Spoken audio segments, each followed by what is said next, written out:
Sundays aren't usually the days I tend to choose to head down to the tracks, but oh boy, today was quite the exception. Welcome back to the Sunshine State Rails. It is Sunday morning, August 22nd, 2021, and we're headed to Bradenton and the Tropicana plant, which still resides there, to catch a very long-sought lash-up. And we're headed to Bradenton to catch the inbound 0823. It's 7:55 a.m. now, and the train has just crept around the corner from US 301 and all the Palmetto sub north of here, waiting for the yard switcher to clear up so they can shove in. Tropicana Yard has quite the interesting enter and exit strategy these days, since the north exit was cut off a plethora of decades ago. Now everything must be pulled out south of everything, or in this case, shoved in and or shoved out. The consist itself is nothing special, but the two locomotives pulling, well, come on, they are.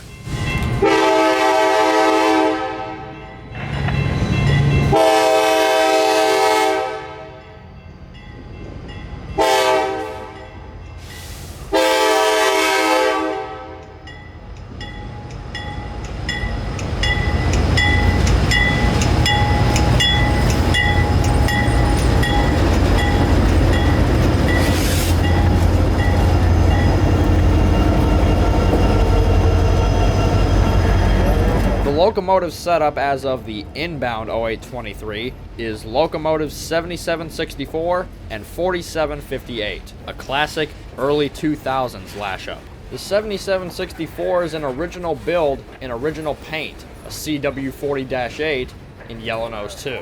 And the second engine, if you've been here a while, you'll know that it's my favorite locomotive build of all. The model being a flared radiator SD70 Mac. And there's only 4 of these on the active roster as of today.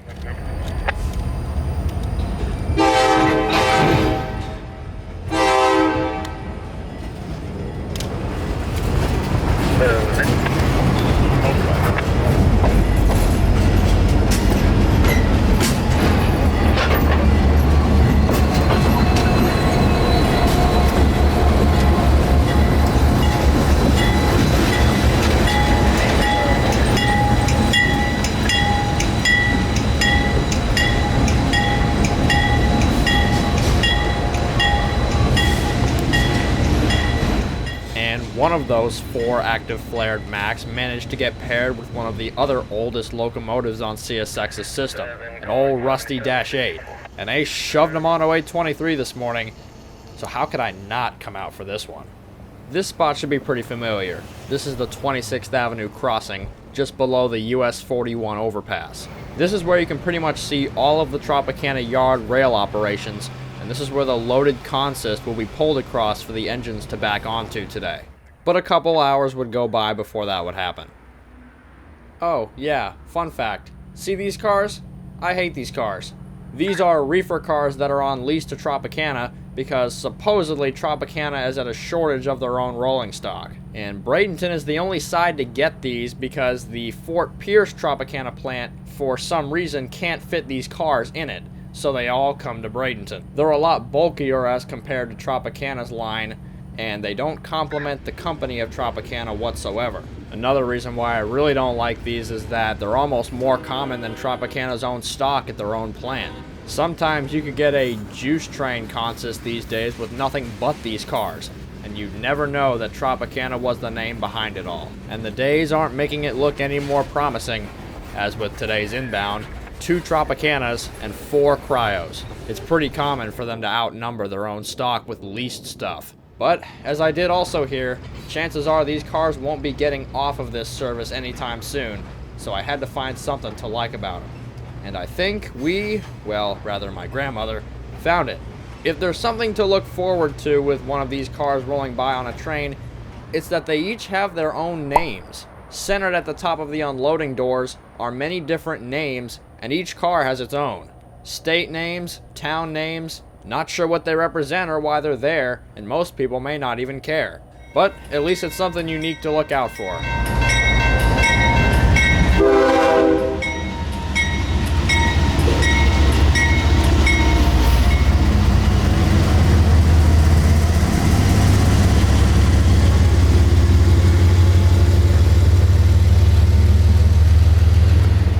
Still a couple hours later, but a lot earlier than usual, 0705 with the usual CSX ES40DC GEVO model is pulling our 8 cars of loaded reefers out of the yard to go north today.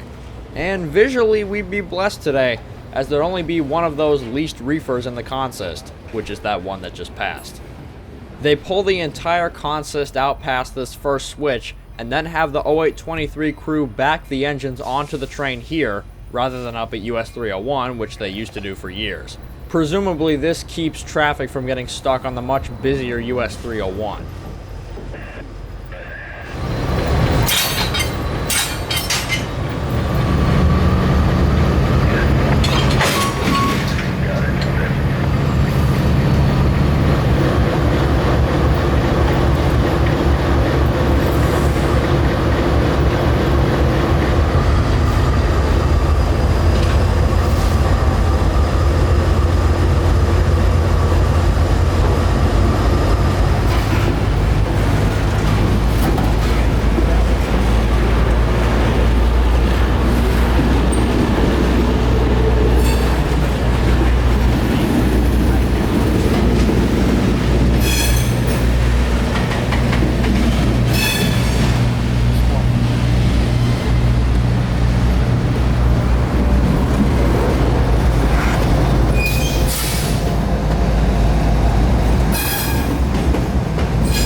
The entire train now sits just shy of the US 301 and 41 crossing, while he switches up his EC1 track authority and gets permission from the Alafaya River Bridge tender to cross the Big Manatee.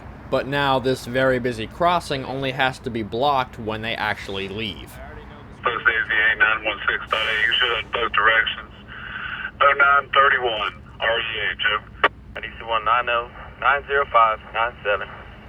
Speed engine now reads 4758. Line 1A reads both directions at 0931 REH. Yeah, that's good copy, yo. And y'all get up here, y'all give me a call. That code fail has cleared up, so pull up there to East Tip, Sutton, north of the Sutton. Alright, sounds good. We'll give you a call when we get closer. But thanks, 60 dispatch jack spot. As you may have heard, it's only 9:30 in the morning, and they're already ready to go. Though they'd still sit around for about 20 more minutes as the Big Manatee River drawbridge came down, but once that happened, they were ready to blast off.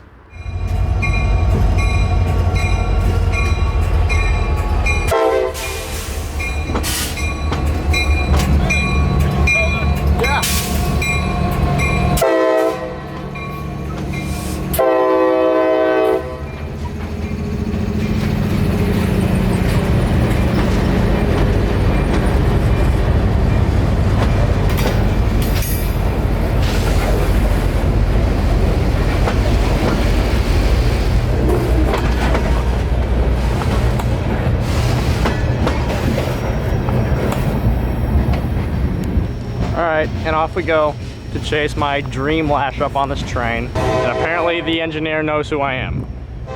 So I'm just gonna leave it at that.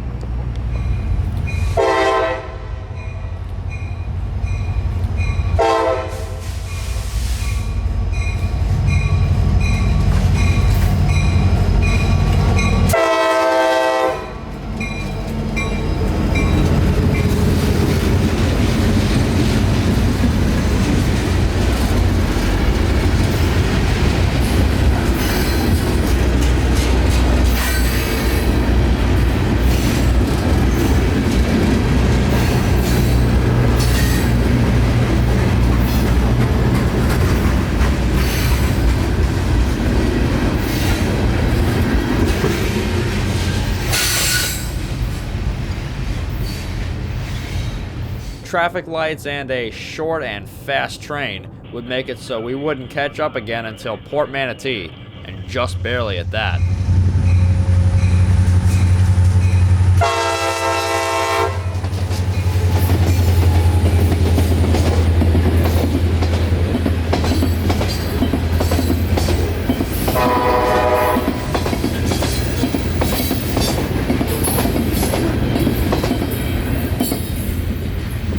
And And the chase continues up US 41 with a crew who I'd get to know pretty well by the end of all this.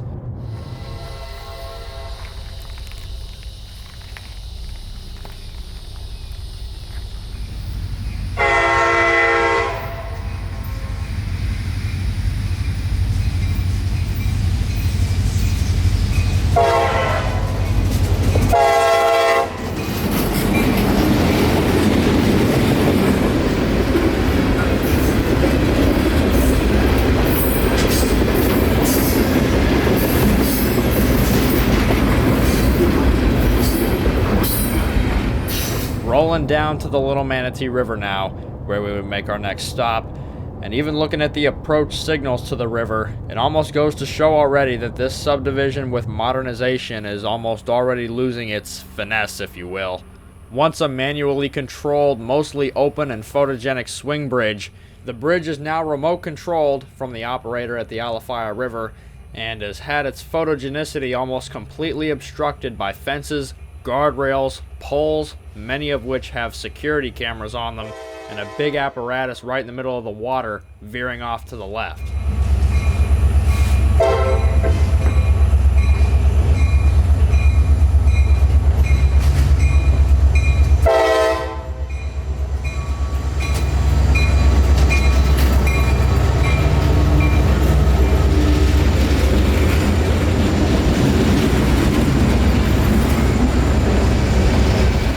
Just like the approach signals before them, both signals that govern the bridge itself have also been replaced, so no more original signals here, with just about everything having been replaced, all in the name of positive train control and just modernization. Gone with just about everything original.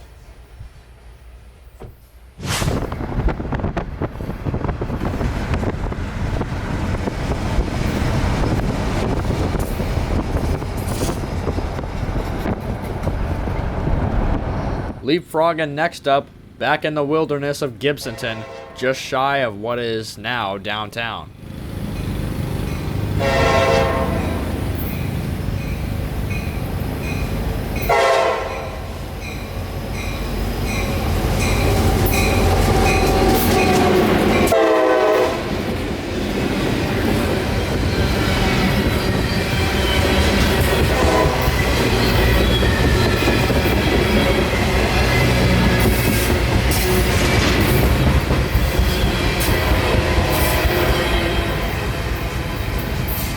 The signal on the left is the approach signal to the Alafaya River. Since the searchlight versions have been replaced at the Little Manatee, they are now this model too.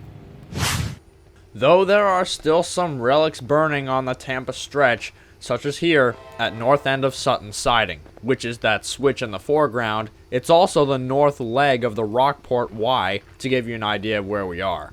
At the north end of Sutton, the signals guarding the switch here are still old US&S color lights. Maybe or maybe not original pieces to the line, but even their days here are numbered. As I mentioned, positive train control or PTC is going in on all the lines around, including the Tampa Terminal and Palmetto subdivisions. We're now on the Tampa Terminal subdivision, and as of this recording, all of the old original signals from Ruskin to Tampa have been replaced, except for these and one that still stands up at TS for the bypass track.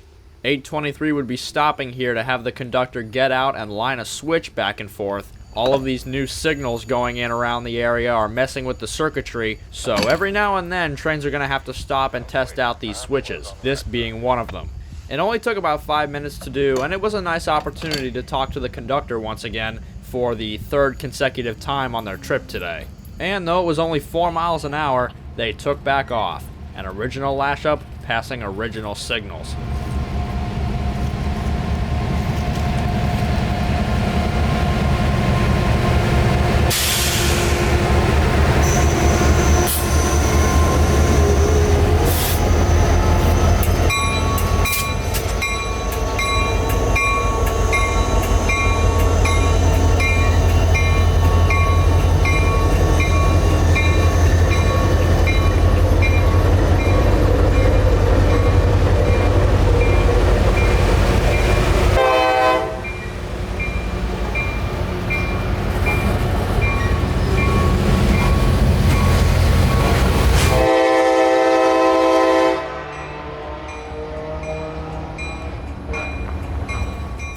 one more time, 823 had to do the same thing to the switch here at TS. A nice photo opportunity, but quite the headache for drivers on State Road 60.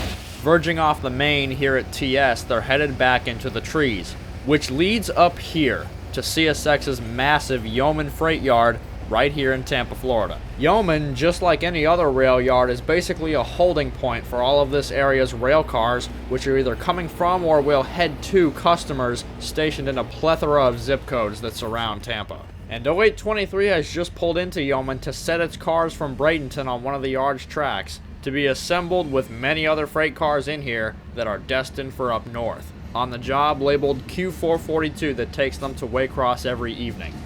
Putting the drone up finally, it gives us a chance to look at the tops of these locomotives, and personally I think the roofs of these locomotives show their age more than anything else. All that rust right there, and all that burnt diesel right there.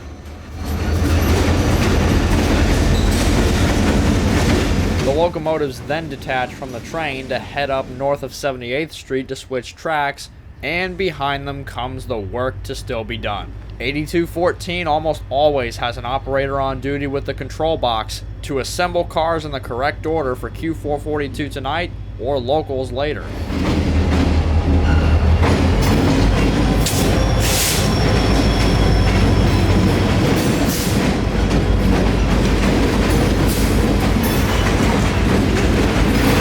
As 8214 passes, you may notice that there's no operator in the cab at the controls. They don't need those anymore.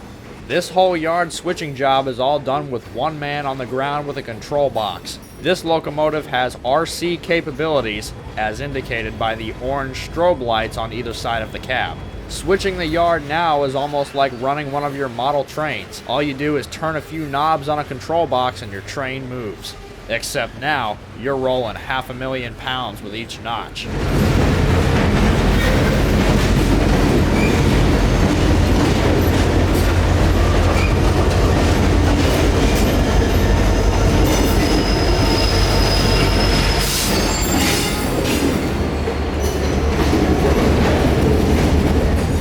.823's crew has switched tracks and backed the locomotives through the yard again, headed down to the locomotive servicing shop. These two old locomotives have some issues going on internally that aren't exactly fit for the Q442 run tonight, so they're getting a little bit of work done before they head out this evening. Otherwise, they just leave the power in the yard.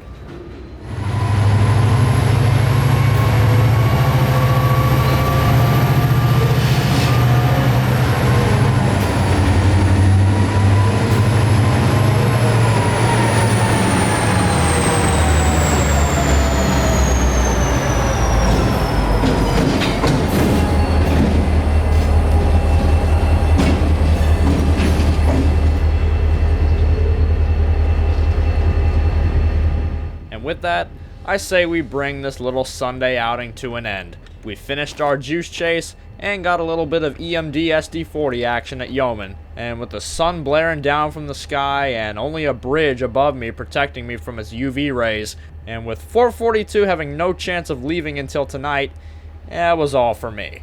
Hope you enjoyed watching this little chase, and maybe you didn't learn something from it today. As far as I'm concerned, it was just, well, a dream lash up on an original train. Thanks once again, y'all. And sooner, I guarantee it, I'll see you out there on the Sunshine State Rails.